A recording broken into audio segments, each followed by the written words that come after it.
They said USS KIDD was finished. 48 hours later, it was hunting kamikazes again.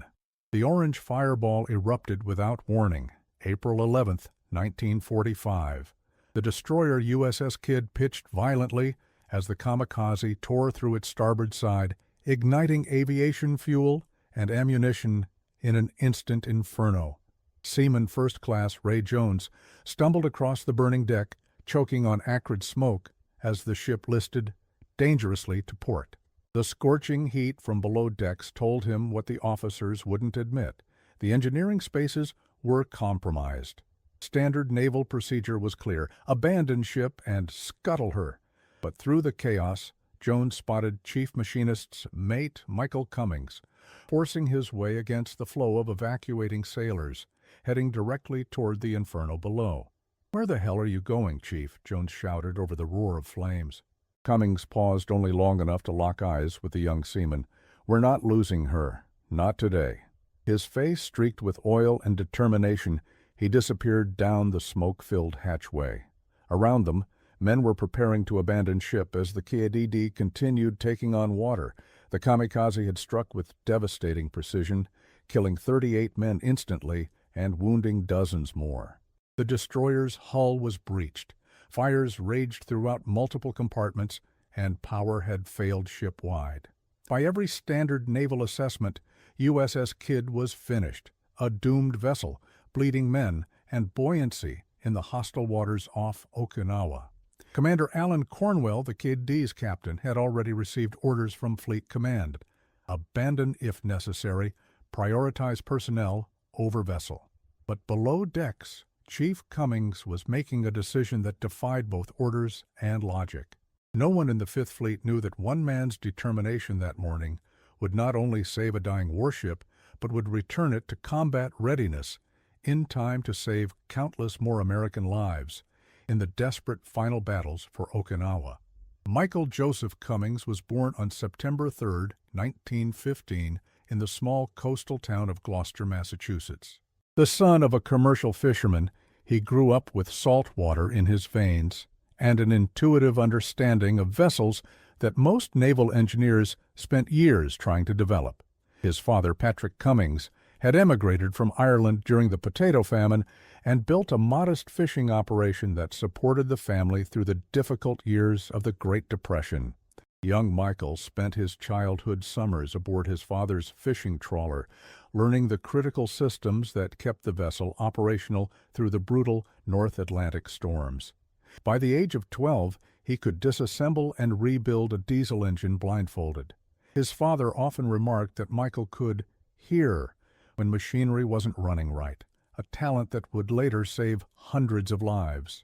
"The boy thinks like the machine thinks," Patrick once told a fellow fisherman.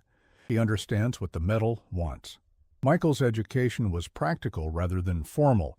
He attended Gloucester High School, but left after his sophomore year when his father fell ill. For 3 years, he ran the family fishing boat, supporting his mother and 4 younger siblings. Those years taught him resourcefulness and improvisation, skills not taught in any naval training manual. When war clouds gathered over Europe, Michael's innate mechanical abilities drew the attention of naval recruiters. He enlisted in 1940 at the age of 25, significantly older than most recruits. His exceptional mechanical aptitude earned him immediate placement in the Navy's machinist training program at Great Lakes Naval Station. There, his instructors quickly realized they had someone special. Commander James Wilson, his primary instructor, noted in Michael's file, "Recruit Cummings demonstrates mechanical intuition beyond any standard metrics, suggest accelerated advancement track." Within 18 months, Michael had risen to the rank of Chief Petty Officer, an almost unheard-of advancement rate that raised eyebrows throughout the training command. But those who worked alongside him understood. When conventional solutions failed, Cummings found alternatives. When standard parts weren't available, he fabricated substitutes. When official procedures proved inadequate, he developed workarounds that were eventually adopted as standard practice.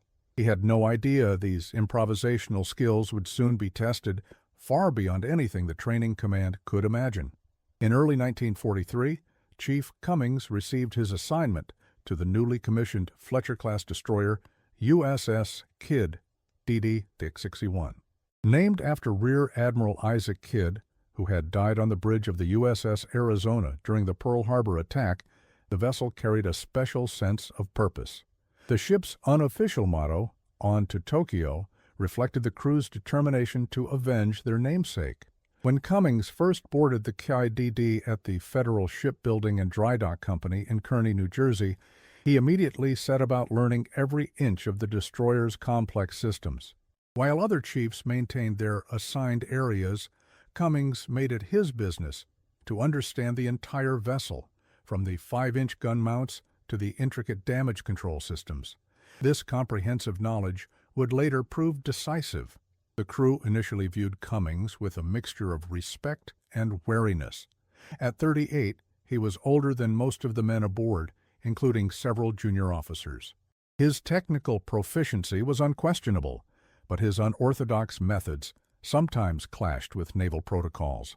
Lieutenant Commander Richard Barnes, the KIDD's first executive officer, noted in an early fitness report, "Chief Cummings displays exceptional technical acumen, but demonstrates concerning tendencies toward procedural independence.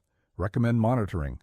What Barnes viewed as a liability, however, the enlisted men saw as Cummings's greatest strength. He became known throughout the ship as the Fixer, the man who could solve problems when the manual offered no solutions. Sailors would often bypass the chain of command, bringing technical issues directly to Cummings when official channels proved too slow or rigid. Seaman Ray Jones, who would later witness Cummings' most daring act, recalled, "The chief taught us that sometimes you had to ignore what the book said to keep the ship fighting. He'd always tell us, the enemy doesn't care what your manual says." By early 1945, as the KIDD moved into the brutal combat of the Okinawa campaign, that philosophy was about to face its ultimate test. The final stages of World War II in the Pacific had evolved into a horrific war of attrition. By April 1945, American forces were engaged in the Okinawa campaign, a massive amphibious assault on an island just 340 miles from mainland Japan. The strategic importance of Okinawa could not be overstated. It would serve as the staging area for the planned invasion of Japan itself. The Imperial Japanese Navy, though severely depleted, had committed to a desperate strategy to repel the American invasion. Having lost the capability to challenge American naval power conventionally, they turned to a terrifying new tactic, organized suicide attacks by aircraft. These kamikaze strikes, named after the Divine Wind typhoons that had twice saved Japan from Mongol invasion centuries earlier, represented a fundamental shift in naval warfare. American naval forces found themselves confronting an enemy that deliberately sacrificed pilots and aircraft to achieve maximum damage. A single kamikaze aircraft, loaded with explosives and extra fuel, could cripple or sink a ship if it hit in a vulnerable location. Unlike conventional air attacks, kamikazes could not be deterred by the prospect of pilot casualties. Their entire purpose was to die while inflicting maximum damage. The waters around Okinawa became known as Kamikaze Alley, as wave after wave of suicide aircraft targeted the American fleet. The destroyer picket line, the outer defensive perimeter of the invasion force, bore the brunt of these attacks.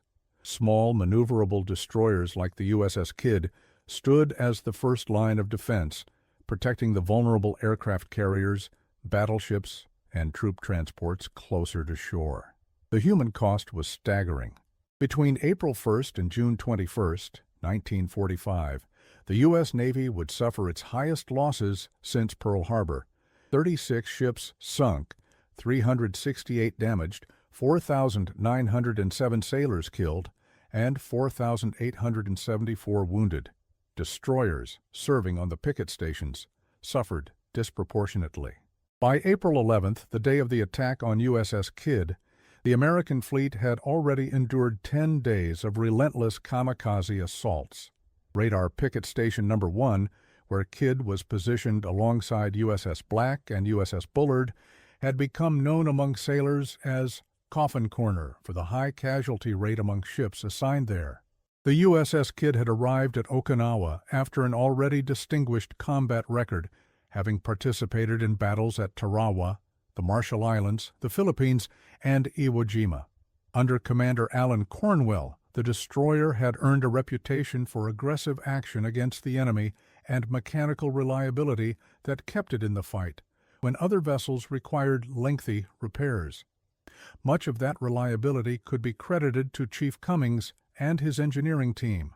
Through 22 months of combat operations, the KIDD had never missed an operational commitment due to mechanical failure, an almost unheard-of record in the punishing environment of Pacific naval warfare. But as dawn broke on April 11, 1945, even the most experienced sailors aboard KIDD could sense something different in the air. Intelligence reports had warned of a major kamikaze offensive, codenamed Operation 10 Go, by the Japanese. The Fifth Fleet had been placed on highest alert, with combat air patrols doubled and all anti-aircraft crews at general quarters. At 0500 hours, Commander Cornwell had ordered the KIDD to increase speed to 25 knots, implementing an irregular zigzag pattern that would make the ship a more difficult target for kamikaze pilots. The maneuver, though prudent, placed additional strain on the destroyer's engines that had been running almost continuously for 72 hours, as the ship maintained its position on the picket line. In the engine room, Chief Cummings had noted concerning vibrations in the port reduction gear, a critical component that transferred power from the high-speed turbines to the slower-turning propeller shafts. Standard procedure would have called for reducing speed and conducting repairs, but with kamikaze attacks imminent, combat readiness took precedence over mechanical concerns. Instead, Cummings had implemented a makeshift solution, redirecting lubricating oil flow to compensate for the increased friction. It wasn't by the book, but it kept the KIDD at full combat capability during a critical defensive operation. "We'll fix it properly when we're not dodging kamikazes," he told his engineering crew. "For now, we keep her moving." Those improvised repairs would soon be the least of the KIDD's concerns as the morning sky filled with the approaching silhouettes of Japanese aircraft. The loudspeaker crackled to life at precisely 0738. "All hands to general quarters! All hands to general quarters! This is not a drill." The words sent sailors sprinting to battle stations throughout the USS KIDD. For many, it was the third general quarters call in 12 hours.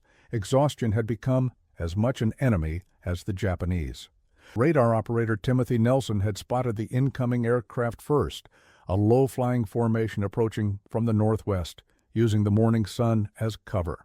Multiple bogies bearing 270, range 15 miles, altitude Angels 1, he reported, his voice steady, despite the implications. Profile matches zeros. On the bridge, Commander Cornwell ordered an immediate course change and signaled the other destroyers in the picket line. Within moments, the KIDD's 5-inch guns were tracking the approaching threat, while the smaller 40mm and 20mm anti-aircraft batteries were fully manned and ready. Below decks, Chief Cummings supervised the engineering spaces, bringing the ship to full emergency power. The KIDD surged forward, reaching 28 knots as black smoke poured from its stacks, a deliberate measure to obscure the vessel from diving aircraft. At 0742, the first kamikaze broke through the American Combat Air Patrol. The KIDD's 5-inch guns opened fire, filling the sky with flak clouds. 2 Japanese aircraft disintegrated under the barrage, but 3 more continued their deadly approach, weaving through the defensive fire with fanatical determination. Gunner's mate, 2nd Class Frank Rodriguez, manning a 40mm mount on the starboard side, tracked a diving Zero through his sight. "I had him centered," Rodriguez would later recall. "We put at least 30 rounds into him, but he just kept coming, like nothing could stop him." At 0746, the first kamikaze struck the USS Bullard, 500 yards to KIDD's port side. The explosion sent a fireball 200 feet into the air as the Japanese aircraft, loaded with extra fuel and explosives, detonated against the destroyer's superstructure. As all eyes turned to the stricken Bullard, A second kamikaze seized the opportunity, diving steeply toward the KIDD from the starboard quarter, the momentary blind spot in the destroyer's anti-aircraft coverage. Commander Cornwell spotted the threat too late. "Hard to starboard, Sir Chennai," he shouted, but the order came just seconds before impact. The Zero, piloted by 19-year-old Ensign Kenji Hasegawa of the 221st Air Group, struck the KIDD at precisely 0747, tearing into the starboard side at the waterline between frames 120 and 130. The aircraft's fuel tanks ruptured on impact, sending burning aviation fuel cascading through the breach and into the forward engine room. The explosion killed 23 men instantly, including all personnel in the forward engine room. The blast tore through bulkheads designed to contain flooding, compromising 3 watertight compartments simultaneously. Within seconds, the KIDD had taken on a 15-degree list to port as seawater poured through the jagged hull breach. Fire control technician James Cooper was thrown 15 feet across the CIC by the explosion. Regaining consciousness moments later, he found himself in darkness, emergency battle lanterns providing the only illumination. "The ship was screaming," he later wrote in a letter to his parents. "Not the men, though God knows there was screaming too, but the ship itself. Metal tearing, steam lines rupturing, the whole vessel seeming to cry out as it was wounded." In Damage Control Central, Lieutenant Junior Grade Thomas Reynolds assessed the incoming reports with growing alarm. Fire had spread to the forward magazine, where 5-inch shells for the main guns were stored. Flooding was reported in 3 compartments.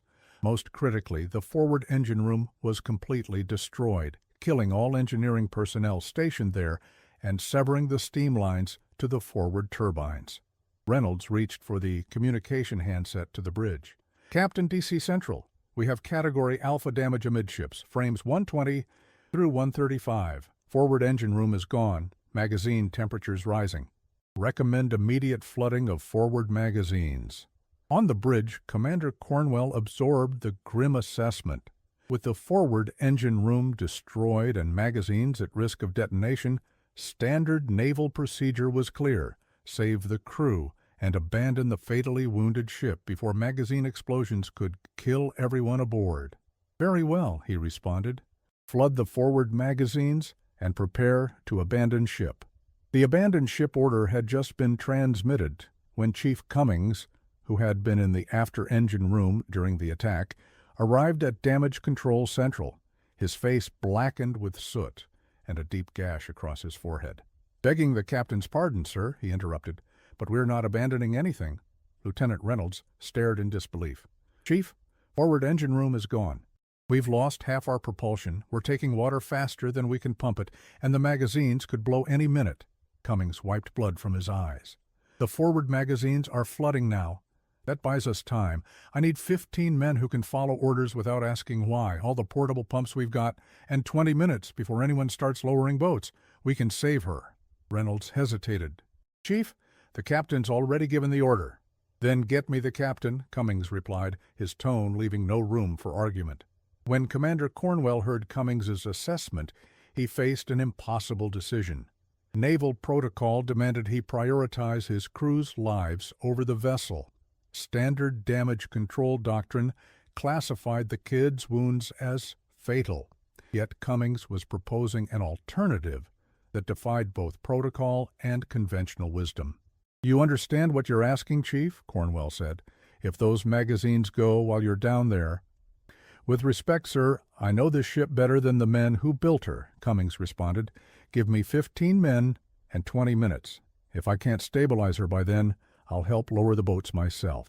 After a moment that seemed to stretch into eternity, Cornwell nodded. "You have 15 minutes, Chief, not 1 second more." What followed would later be described in the official after-action report as the most extraordinary feat of damage control improvisation in naval history.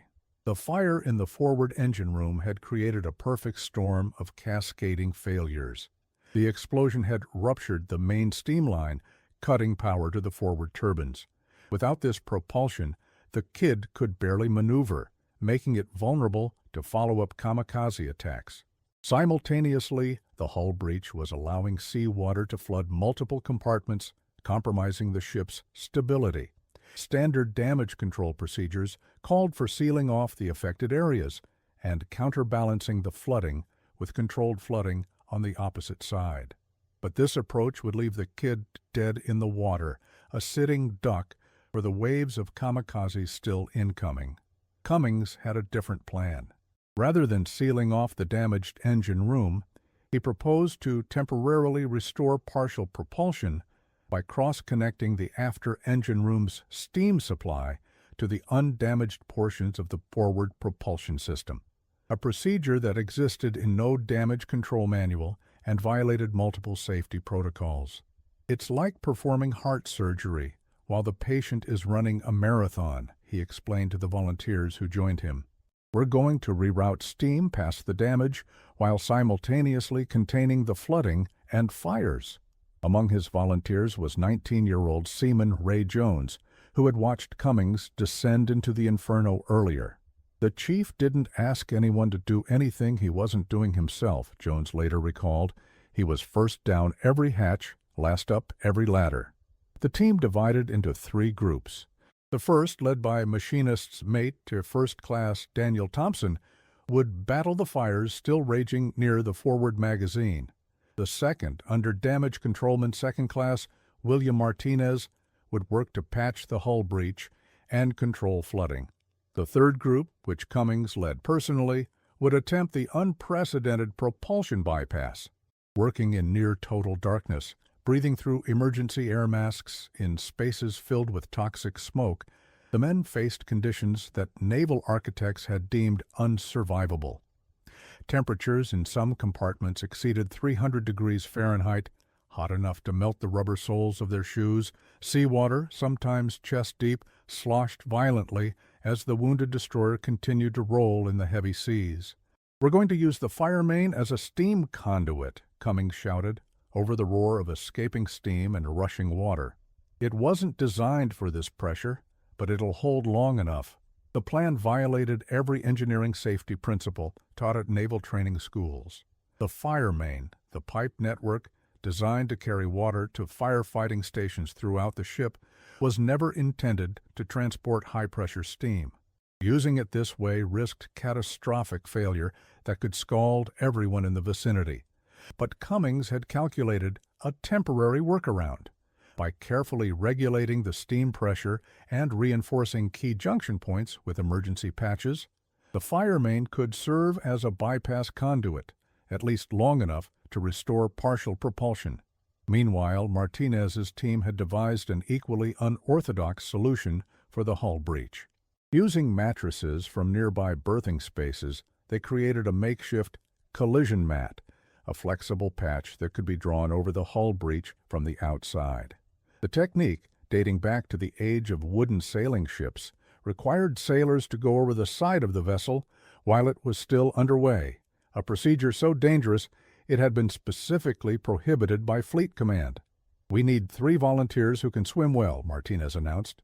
Jones immediately stepped forward, along with Seaman Eduardo Vasquez and Timothy O'Neill. The 3 men tied safety lines around their waists and lowered themselves into the churning Pacific waters. Working blind in the blood-warm sea, they maneuvered the makeshift patch into position while waves repeatedly slammed them against the destroyer's hull. "I could feel the jagged metal inches from my face," Jones later wrote in his memoirs. "One good wave, and I'd have been impaled. But all I could think was, the chief needs this done, so it gets done." Above them, the battle continued to rage. 2 more kamikaze aircraft were shot down by the KIDD's aftergun mounts, their flaming wreckage narrowly missing the crippled destroyer. The respite was temporary. Radar showed additional enemy formations approaching from the northeast. In the after-engine room, Cummings and his team had completed the jury-rigged steam bypass.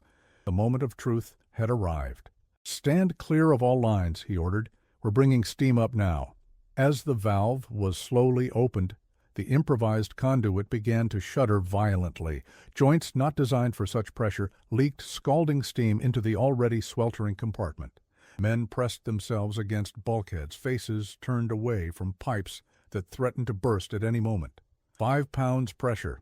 10 pounds, called out machinist's mate, Samuel Greenberg, monitoring the gauge with sweat pouring down his face. 15 pounds. The bypass is holding. At 20 pounds of pressure, less than a quarter of normal operating levels, but enough for minimal propulsion. Cummings raised the engine room phone. Bridge, engine room. You have partial power to the starboard shaft. 5 knots, no more. On the bridge, Commander Cornwell could scarcely believe the report. Engine room bridge. Confirm we have propulsion? Affirmative, Captain. It's held together with spit and prayers, but she'll move. Recommend immediate course change to confuse enemy aircraft targeting. We look wounded, but we've still got teeth. Cornwell ordered a gradual turn to port, and for the first time since the Kamikaze impact, the KIDD began to respond. The listing destroyer, still taking on water but now capable of controlled movement, slowly came about to a new heading. Below the waterline, the situation remained critical. The makeshift hull patch was holding, but flooding continued in several compartments. The damage control parties worked frantically, shoring up bulkheads and operating portable pumps to counteract the inflow of seawater. We're not keeping up, Martinez reported after checking the flooding indicators. We're slowing the flooding, but we're still taking on more than we're pumping out. Cummings considered their options. The conventional approach, using the installed drainage pumps, wasn't working fast enough. Once again, he would need to improvise. We're thinking about this wrong, he told Martinez. We don't need to pump water out faster. We need to redirect it to work for us instead of against us. His solution was as brilliant as it was unorthodox. Rather than fighting the incoming seawater, Cummings proposed to channel it through temporary piping to the ship's ballast tanks on the starboard side, using the enemy's weapon as their salvation. The controlled flooding of these tanks would help counteract the vessel's port list, while simultaneously reducing the free surface effect of uncontained water that threatened to capsize the destroyer. It's like judo, he explained to the confused damage control team. We use the enemy's force against them. Working with found materials, ventilation ducting, fire hoses, even mess decks serving tables cut and bent into makeshift channels, the team constructed a Byzantine network that guided the incoming seawater away from critical systems and into ballast compartments that could safely contain it. As this improvised system began to function, the KIDD's severe list gradually decreased from 15 degrees to a more manageable 8 degrees. The ship remained gravely wounded, but for the first time since the attack, survival seemed possible. Aboard the destroyer USS Gaines, 4,000 yards from the stricken KIDD, Commander Walter Freeman watched through binoculars with growing amazement. The KIDD, which his Combat Information Center had already reported as presumed lost, was not only still afloat but appeared to be maneuvering. "Get me 5th Fleet Command," Freeman ordered. "KIDD is operational." Repeat, KIDD is operational and maintaining station. 14 minutes had elapsed since Cornwell had given Cummings his 15-minute ultimatum. The chief's unorthodox methods had accomplished what fleet damage control experts would later deem technically impossible. But their ordeal was far from over. The KIDD remained critically damaged, operating on improvised systems that could fail at any moment. And radar showed a second wave of kamikaze aircraft approaching, 15 planes heading directly toward the American picket line. Through the ship's 1MC announcement system, Cornwell addressed his battered crew. "This is the captain. Thanks to extraordinary efforts below decks, KIDD remains in the fight. We're wounded but operational. Remain at general quarters and prepare to engage incoming aircraft. Remember our name, remember our fallen, and remember Pearl Harbor." Cornwell out. As the sun climbed higher over the Pacific on that April morning, the men of the USS KIDD prepared to face a new onslaught, a damaged destroyer, defying the odds through the courage and ingenuity of its crew, particularly one chief machinist's mate who refused to abandon his ship. The second wave of kamikaze attacks commenced at 0827. 15 Japanese aircraft, A mix of Zeros, Judies, and Vals approached the American picket line in 3 coordinated groups. The surviving American destroyers, including the damaged KIDD, formed a defensive perimeter, bringing their anti-aircraft batteries to bear on the incoming threat. Despite its injuries, the KIDD maintained station on the picket line, a position that Commander Cornwell knew was tactically questionable but psychologically essential. Abandoning their post would leave a gap in the defensive screen protecting the fleet, and the morale impact of seeing a damaged destroyer continuing to fight would be incalculable. "Keep us between the carriers and those planes," Cornwell ordered his helmsman. "We still have our after battery intact. We can still protect the fleet." The KIDDs, after 5-inch gun mount, opened fire at maximum range, lobbing high-explosive shells toward the approaching formation. The reduced power from Cummings' jury-rigged propulsion system limited the destroyer's maneuverability, but the gunners compensated with exceptional marksmanship. "Target 2 o'clock high," called out fire control technician James Davidson. "Range 5,000 yards, closing." The 5-inch guns roared in response, sending shells screaming toward a diving Val. The Japanese aircraft erupted in flames, its wings shearing off as it tumbled into the sea. But for every attacker shot down, others pressed the assault with suicidal determination. Below decks, Chief Cummings and his team fought a different battle, a desperate struggle to maintain the improvised systems keeping the KIDD afloat and moving.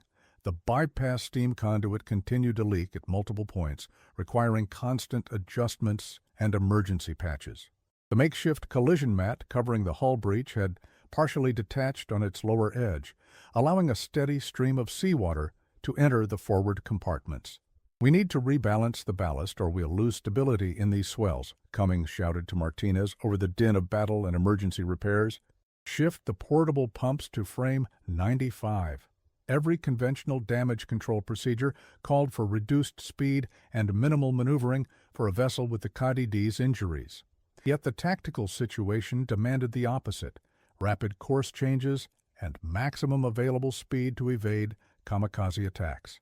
This contradiction placed enormous strain on Cummings' improvised repairs. At 0832, a Zero broke through the defensive fire and targeted the already wounded KIDD, perhaps recognizing it as the most vulnerable vessel in the picket line. The Japanese pilot, Lieutenant Toshio Nakamura, executed a steep diving attack from the port quarter, a vector calculated to strike the destroyer's weakest point. "All hands brace for impact," Cornwell's voice boomed over the intercom as the Zero closed the final distance. But in that critical moment, Cummings' engineering marvel proved its worth. Despite operating at severely reduced capacity, the KIDD's port engine responded to the bridge's emergency maneuvering order. The destroyer heeled sharply to starboard as it executed an evasive turn, causing Nakamura's carefully plotted attack run to miss by mere feet. The Zero's wingtip actually scraped the KIDD's after deckhouse before the aircraft plunged into the ocean 50 yards beyond the destroyer's bow. The near miss sent a cheer through the exhausted crew. Against impossible odds, they had not only kept their ship afloat, but had successfully evaded a determined enemy attack while continuing to defend the fleet. Throughout the morning, the battle continued. The American Combat Air Patrol, reinforced by fighters from the carriers USS Bennington and USS Hornet, gradually gained the upper hand against the kamikaze formations. By noon, the immediate threat had subsided, though scattered attacks would continue throughout the day. For the KIDD, however, the fight for survival remained precarious. The makeshift repairs could not be sustained indefinitely.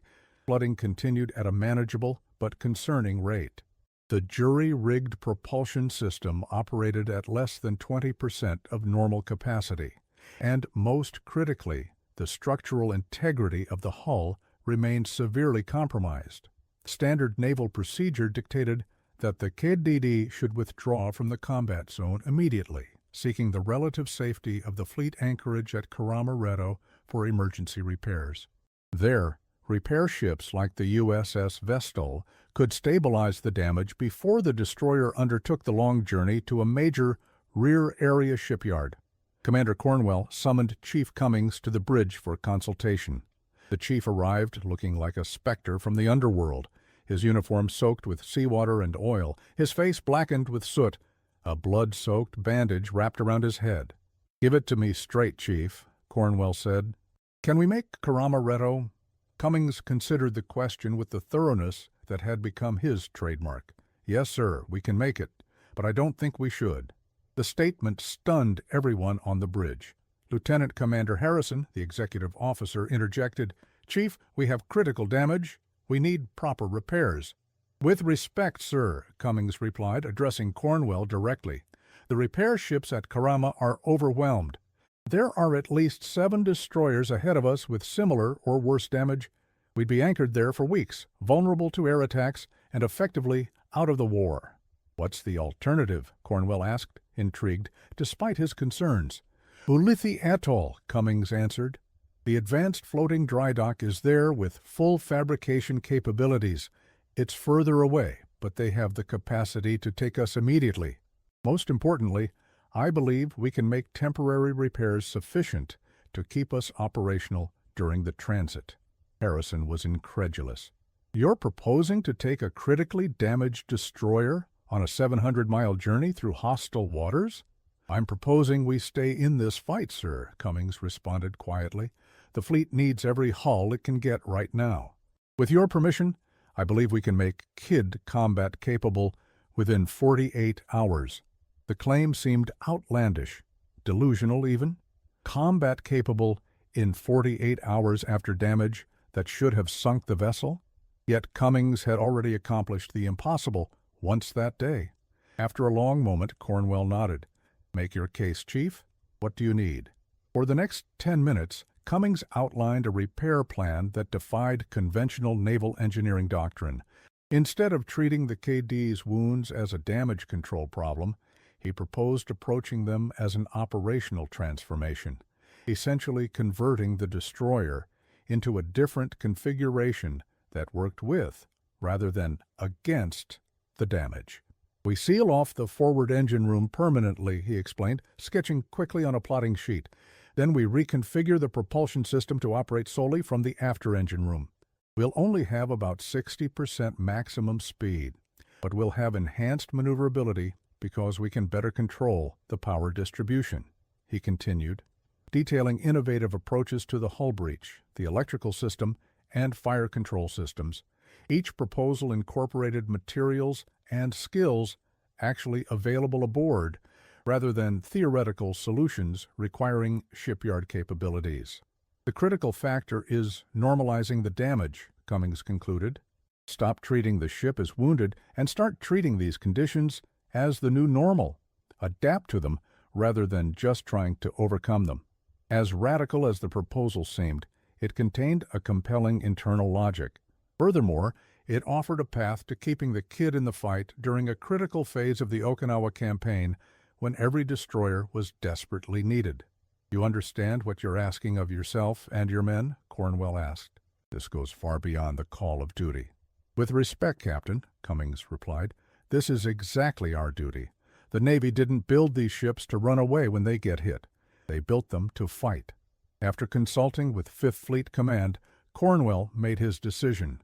The USS KIDD would not withdraw to Karama-Reto, but would instead implement Cummings's radical repair plan while maintaining a modified patrol station on the outer picket line. What followed was 48 hours of the most intensive damage control and engineering improvisation in naval history. Working in shifts around the clock, Cummings' expanded team, now including sailors drafted from every department, implemented his vision for converting disaster into operational capacity.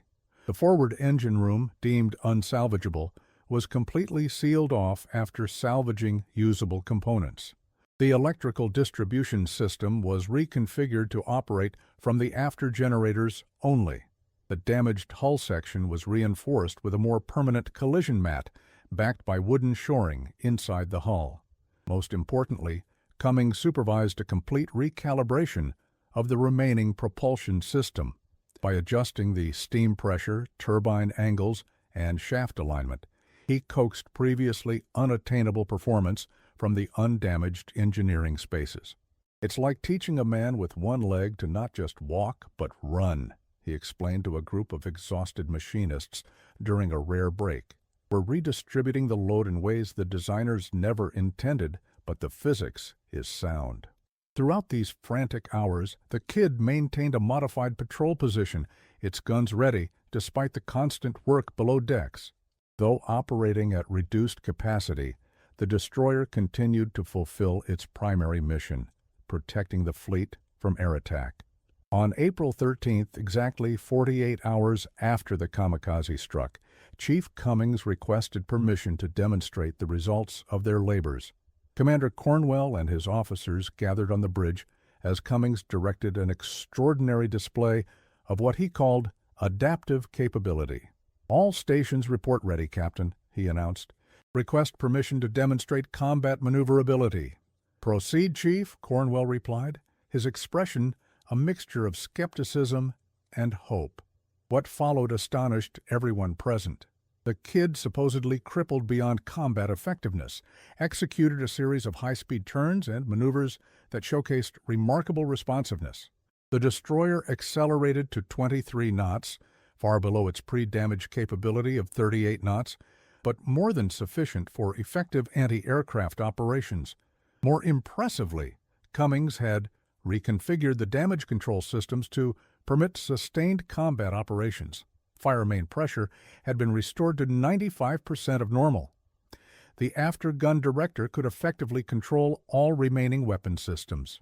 And most critically, the ship could maintain this performance indefinitely, not just for brief emergency maneuvers. "She's not the same ship she was," Cummings explained as the demonstration concluded, "but she's a fighting ship again. Different, but effective." Commander Cornwell's after-action report, transmitted to 5th Fleet Command that evening, contained a recommendation that would be unprecedented in naval history. Request permission for USS KIDD to remain on station as a fully operational combatant. Despite significant damage, ingenious engineering adaptations have restored combat capability. Ship is different but effective, with particular strengths in rapid maneuver anti-aircraft operations. Admiral Richmond Kelly Turner, commanding the 5th Fleet Amphibious Forces, initially dismissed the report as exaggeration or wishful thinking. "No destroyer continues combat operations after taking a kamikaze hit amidships," he reportedly told his staff. "It's simply not possible." To verify the claim, Turner dispatched Captain Lawrence Savadkin, one of his most experienced destroyer squadron commanders, to personally inspect the KIDD and evaluate its actual condition. Savadkin arrived by whaleboat on the morning of April 14th, expecting to find a crippled vessel barely maintaining station. Instead, he witnessed a destroyer conducting aggressive anti-aircraft drills, its remaining weapon systems functioning with surprising coordination and effectiveness. The true revelation came when Savadkin descended below decks with Chief Cummings as his guide. There, he saw the physical embodiment of engineering improvisation, systems reconfigured in ways that violated design specifications but achieved remarkable results. "This isn't repair," Savadkin noted in his subsequent report. "This is reinvention."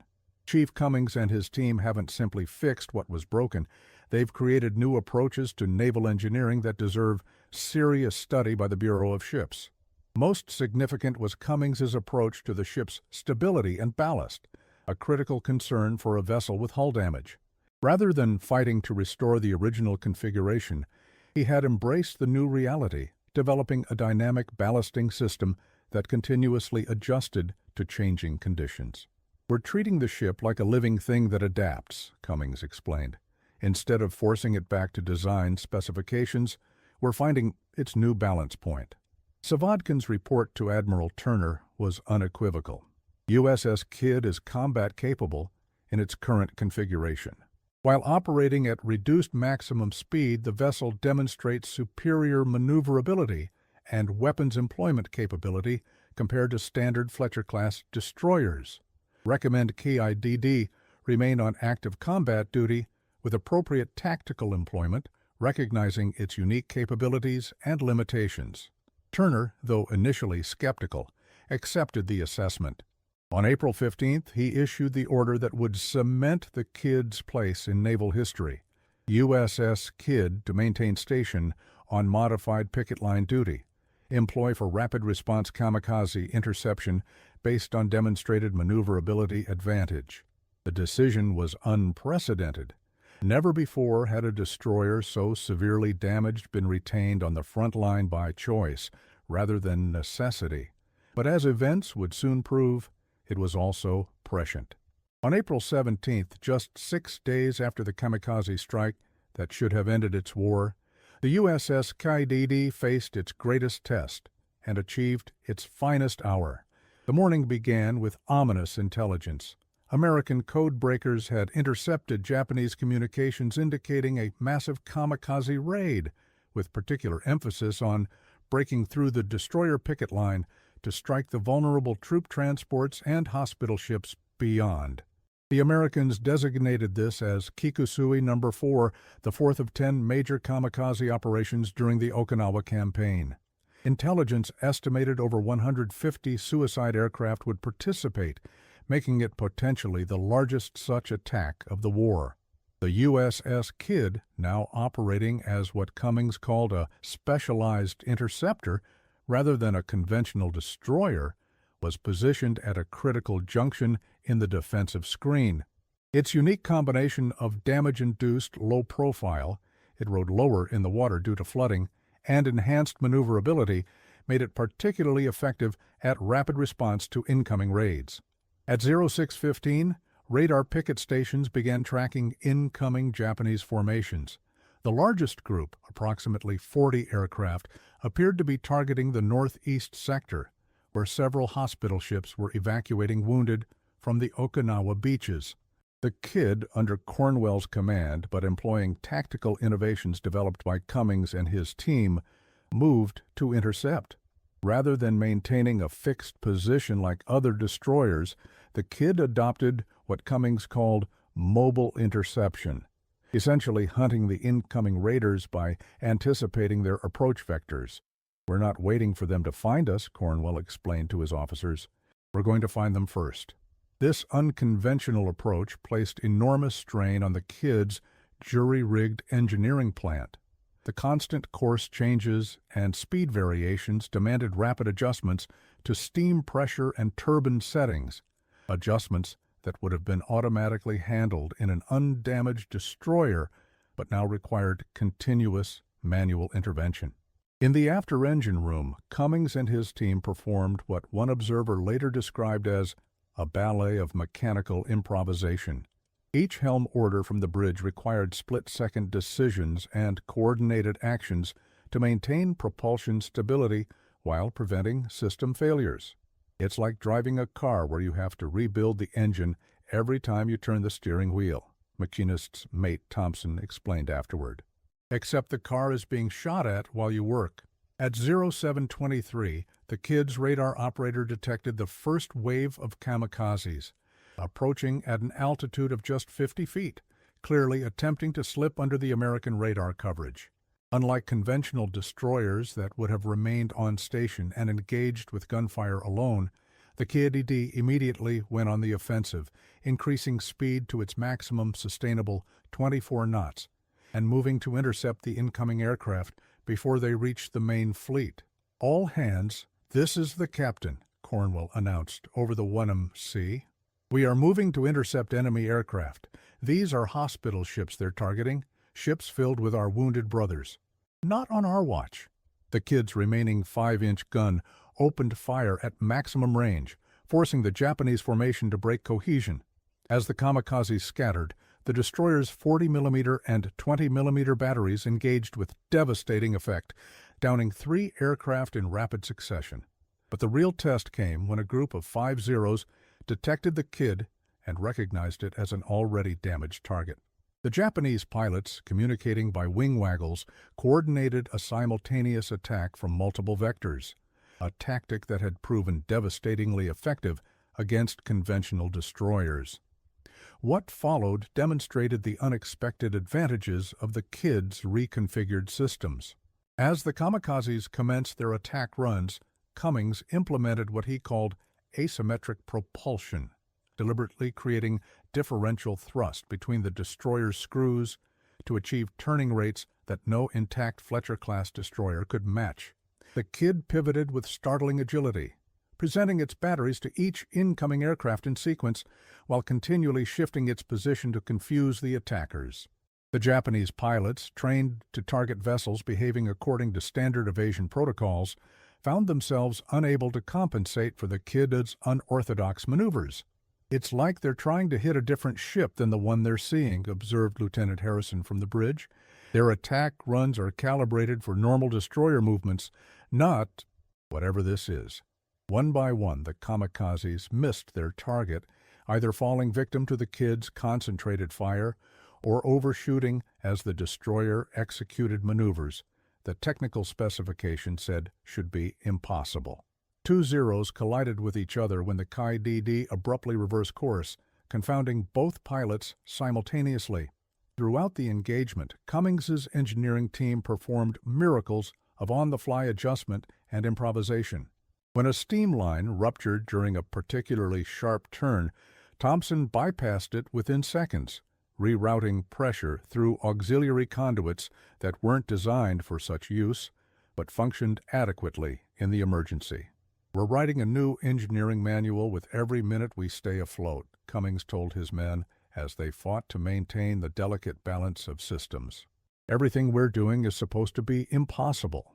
By 0830, the initial kamikaze wave had been repelled, with the KIDD credited with downing or diverting 15 enemy aircraft, an extraordinary tally for a destroyer, let alone one operating with severe battle damage.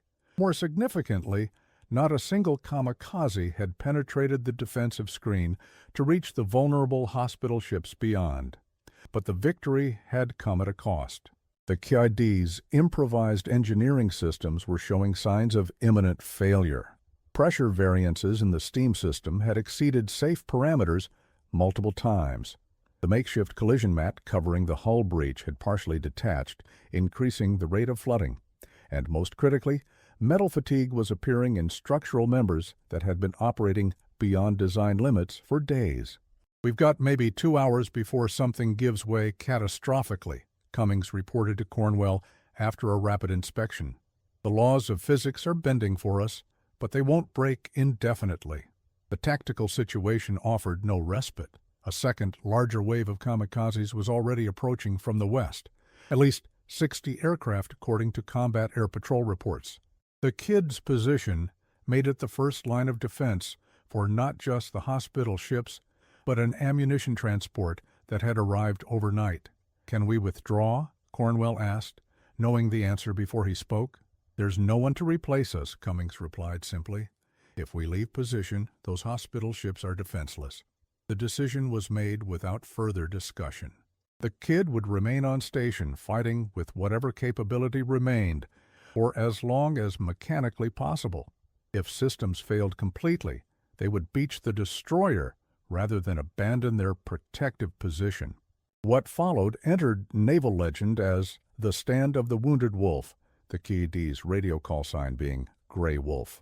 For 117 minutes, a destroyer that should have been in a shipyard for months of repairs stood alone against waves of kamikazes, employing improvised tactics with jury-rigged systems that violated every principle of naval engineering. Cummings, recognizing that conventional approaches would fail, implemented what he termed controlled failure, deliberately pushing systems beyond sustainable limits for brief periods, then rapidly reconfiguring them during the momentary respites between attacks. It was less engineering than a form of mechanical gambling, betting that critical components would hold together just long enough for each engagement. "We're not trying to save the systems anymore," he told his engineering team. "We're just trying to keep them functioning until there's nothing left to fight." As the battle reached its peak intensity, with kamikazes approaching from multiple vectors simultaneously, the KIDD's maneuvering became increasingly erratic and desperate. Cummings had abandoned all pretense of standard operations, instead implementing a system of controlled power surges that produced brief periods of exceptional performance, followed by near-total propulsion failure. Tell the bridge we can give them 30 knots for 15 seconds, then nothing for 45 seconds, he ordered, as a particularly large formation approached. I'll make it count. These unpredictable performance spikes proved baffling to the Japanese pilots, who couldn't establish any pattern to target. A Zero would begin its attack run against a destroyer moving at standard speed, only to find its target suddenly accelerating beyond normal capability, then virtually stopping, all within a single attack approach. By 10:17, when the last kamikaze of the second wave was shot down by a corsair from the USS Hornet, the KIDD had reached the absolute limit of mechanical endurance. Steam was escaping from a dozen ruptured lines. The patchwork hull reinforcement was failing systematically. The after engine room was partially flooded with a combination of seawater and oil. Yet somehow, the ship remained operational, a testament to Chief Cummings' genius and his team's dedication. More importantly, not a single kamikaze had broken through to the vulnerable vessels beyond. The hospital ships, with their cargo of wounded servicemen, remained untouched. The official after-action report from 5th Fleet Command stated simply, USS KIDD remained on station despite critical damage, employing unorthodox but effective tactics that resulted in the destruction or diversion of 27 enemy aircraft. No friendly casualties resulted from this action. Recommend immediate implementation of tactical innovations developed by USS KIDD Engineering Department under combat conditions. What the report didn't capture was the human element, the extraordinary perseverance of men like Chief Cummings, who refused to accept standard limitations, who saw possibilities where doctrine dictated only surrender. In the aftermath of what became known as the Miracle of April 17th, the KIDD finally received orders to proceed to the fleet repair base at Ulithi Atoll. The destroyer limped into the advanced base 5 days later, operating on improvised systems that naval architects would later declare theoretically impossible. As repair crews swarmed aboard, they found a vessel that had been fundamentally transformed by necessity and ingenuity. Systems had been reconfigured in ways that violated design specifications but achieved remarkable results. Damage had been integrated rather than merely patched, creating what one engineer called a new class of destroyer, one built around its wounds rather than despite them. Chief Cummings, standing on the quarterdeck as the repair ship USS Ajax came alongside, finally allowed himself a moment of reflection. For almost 2 weeks he had driven himself and his men beyond all reasonable limits, keeping the KIDD in the fight through improvisation and sheer force of will. Commander Cornwell approached, extending his hand. "I've put you in for the Navy Cross, Chief. It should have been the Medal of Honor, but apparently they don't give those for disobeying engineering manuals." Cummings managed a tired smile. "With respect, sir, I didn't disobey the manuals. I just wrote some new chapters." The Navy's response to the KIDD incident evolved in phases that reflected the complex nature of military bureaucracy confronting undeniable results. Initially, the official investigation focused on the technical violations of procedure, the unauthorized modifications, the operation of damaged systems beyond safety parameters, and the decision to remain in combat with a vessel that doctrine classified as no longer seaworthy. Chief Warrant Officer Leonard Matthews, heading the preliminary investigation, noted in his report, "By strict interpretation of naval regulations, approximately 117 violations of procedure occurred aboard USS KIDD between April 11th and April 17th, 1945.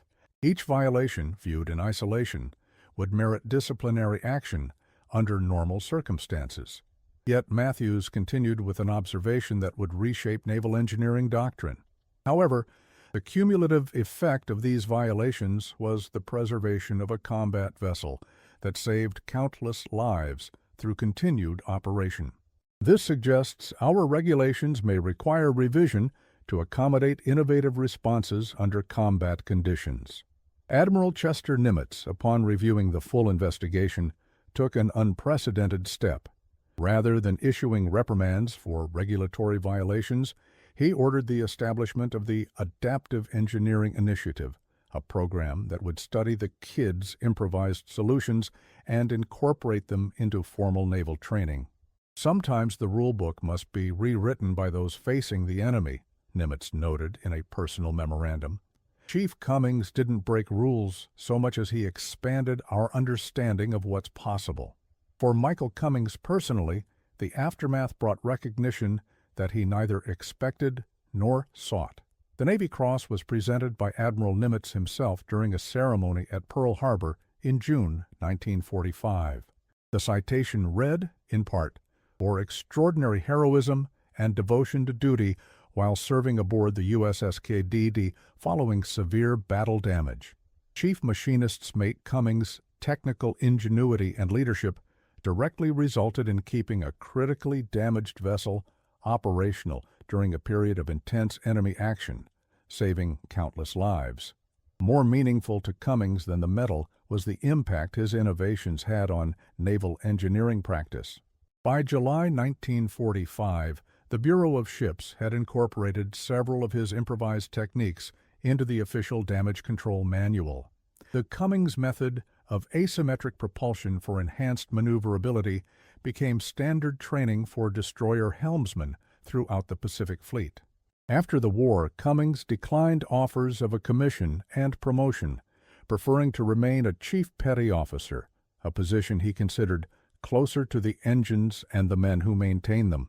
He served another 15 years, becoming a legendary instructor at the Naval Engineering School in Norfolk, Virginia, where he taught a generation of sailors that innovation often required looking beyond the manual.